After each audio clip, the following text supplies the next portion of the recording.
J'ai commencé à dessiner enfin comme tous les enfants, depuis tout petit, sauf que je me suis pas arrêté, et puis voilà où j'en suis aujourd'hui. Je trouve ça cool de dessiner, je pense que c'est une activité hyper ludique et tout. C'est étonnant que les gens au bout d'un moment arrêtent de dessiner, je pense que c'est propre peut-être à notre culture euh, européenne, parce que tu regardes au Japon, les gens continuent de dessiner toute leur vie, quoi.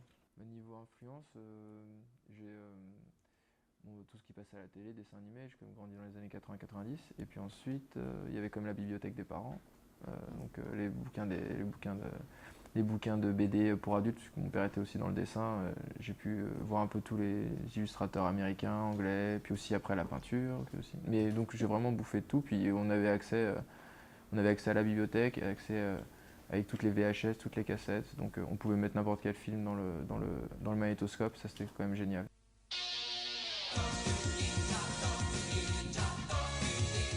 Quand je suis arrivé en seconde, j'ai eu la chance de, de me faire pote avec la grosse racaille du bahut.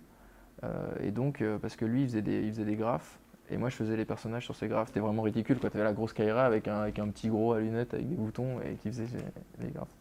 Et donc après, je sais pas, en fait, les racailles, c'est tout le temps parce qu'on était tout le temps en train de, vraiment, on les détestait parce qu'ils nous, non, on se faisait victimiser par eux. Et donc après, quand j'ai fait mon personnage de Pungi, au début, c'était juste bête et méchant. Et puis après, au fur et à mesure de le dessiner, ben, je sais pas, je m'y attachais, donc j'ai commencé à lui faire une petite histoire et tout, puis c'est devenu un personnage, je pense il est un peu attachant, c'est pas trop méchant, et les gens aiment bien, Pungi, je le trouvais cool. J'ai toujours d'autres projets, comme on a fait la Grande Laïs qui est Olympia, qui est sortie avec Rupert et Mulot. J'ai pas mal, là il y a Dailytoon, c'est le site qui publiait la semaine numériquement, qui va être relancé, il va y avoir une grosse refonte, et je pense que je vais faire continuer pas mal de BD numériques.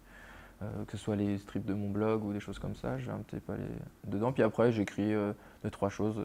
Je rêvasse à un autre projet solo. Mais bon, la semaine, il y a encore pour 2 ans à peu près de taf, donc ça laisse pas forcément beaucoup de temps libre. Mais c'est tant mieux, il faut qu'on garde l'énergie pour aller jusqu'au bout.